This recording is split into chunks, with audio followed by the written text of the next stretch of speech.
یہ بات ہے اس وقت کی جب بغداد اسلامی دنیا کا دارالخلافہ ہوا کرتا تھا۔ خلیفہ وقت وہاں پر بیٹھا کرتے تھے، جہاں پر ہر طرف علم و دولت، ہر چیز کی روانی تھی۔ وہیں پر ایک شخص اپنی بیوی بچوں کے ساتھ بڑی تنگ دستی میں زندگی بسر کر رہا ہوتا ہے۔ اس کے گھر کے معاملات بہت خراب ہوتے ہیں، غربت نے گھر میں ڈیرے ڈال رکھے ہوتے ہیں۔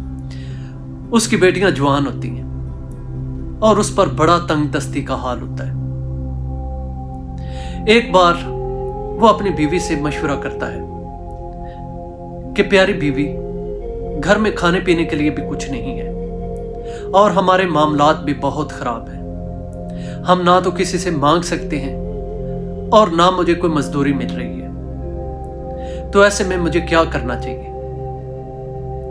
اس کی بیوی اس کو مشورہ دیتی ہے کہ آپ ایسا کریں کہ کوئی اللہ کا نام لے کر کوئی کام شروع کریں۔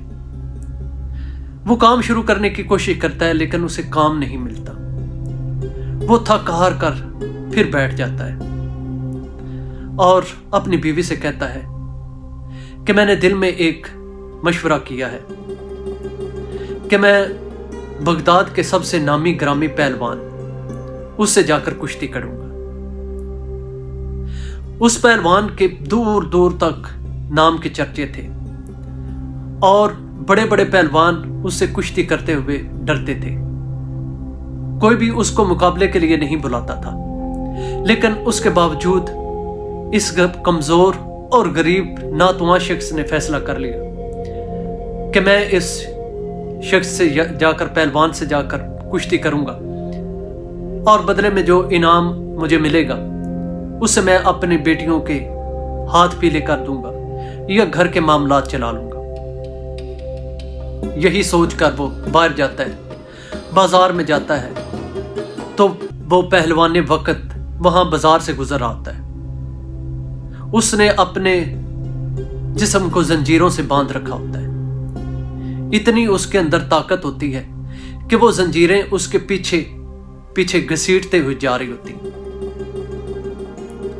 اب اس زنجیر پر پاؤں رکھنے کا یہی مطلب تھا کہ جو بھی اس پر پاؤں رکھے گا وہ اس پہلوان کو کشتی کی دعوت دے گا۔ یہی سوچ کر وہ غریب ناتواں شخص جاتا ہے اور اس کی زنجیروں پر پیر رکھ دیتا ہے۔ وہ پہلوان بڑے غصے سے پیچھے دیکھتا ہے۔ جب پیچھے دیکھتا ہے تو وہ ایک ناتواں سا شخص ادھر کھڑا ہوتا ہے۔ تو پہلوان اسے دیکھ کر حیران ہوتا ہے۔ اسے کہتا ہے کہ تمہاری موت آئی ہے جو تم نے میری زنجیروں پر پاؤں رکھا ہے؟ تو وہ شخص اسے کہتا ہے کہ میں نے تم سے کشتی کرنے کا فیصلہ کیا۔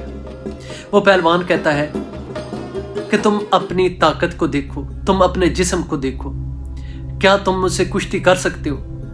اس نے کہا ہاں، میں تم سے کشتی کر سکتا ہوں اور میں تم سے کشتی کرنا چاہتا ہوں۔ تو دونوں کے درمیان طے پا جاتا ہے کہ کشتی ہوگی۔ جس دن کشتی ہونی ہوتی ہے پورے شہر میں ڈھنڈورا پیٹ دیا جاتا ہے، اعلان کر دیا جاتا ہے کہ جی آج اس نامی گرامی پہلوان کی کشتی ہے کسی کے ساتھ۔ تو لوگ جوک در جوک اس کشتی کو دیکھنے کے لیے آتے ہیں۔ پنڈال سج جاتا ہے، اکھاڑے میں لوگ ارد گرد کھڑے ہو جاتے ہیں اور وہ پہلوان میدان میں اترتا ہے اور اس کے ساتھ وہ کمزور اور ناتوان جسم والا شخص بھی اکھاڑے میں اترتا ہے۔ جب لوگ اسے دیکھتے ہیں اس کمزور سے شخص کو تو وہ حیران ہوتے ہیں کہ یہ کیسا انسان ہے جس نے اپنے سے کئی گنا طاقتور پہلوان کو مقابلے کے لیے چیلنج کر دیا ہے۔ ابھی لوگ اسی طرح حیران ہو رہے ہوتے ہیں کہ کشتی کا وقت نزدیک آ جاتا ہے۔ تو وہ ناتوان سا شخص اس پہلوان کے پاس جاتا ہے اور اسے کہتا ہے کہ میں نے آپ سے ایک بات کرنی ہے۔ پہلوان کہتا ہے کرو بات۔ تو وہ شخص اسے کہتا ہے کہ میں بات تمہارے کان میں کروں گا۔ وہ اپنا کان اس کے پاس کرتا ہے۔ وہ کمزور شخص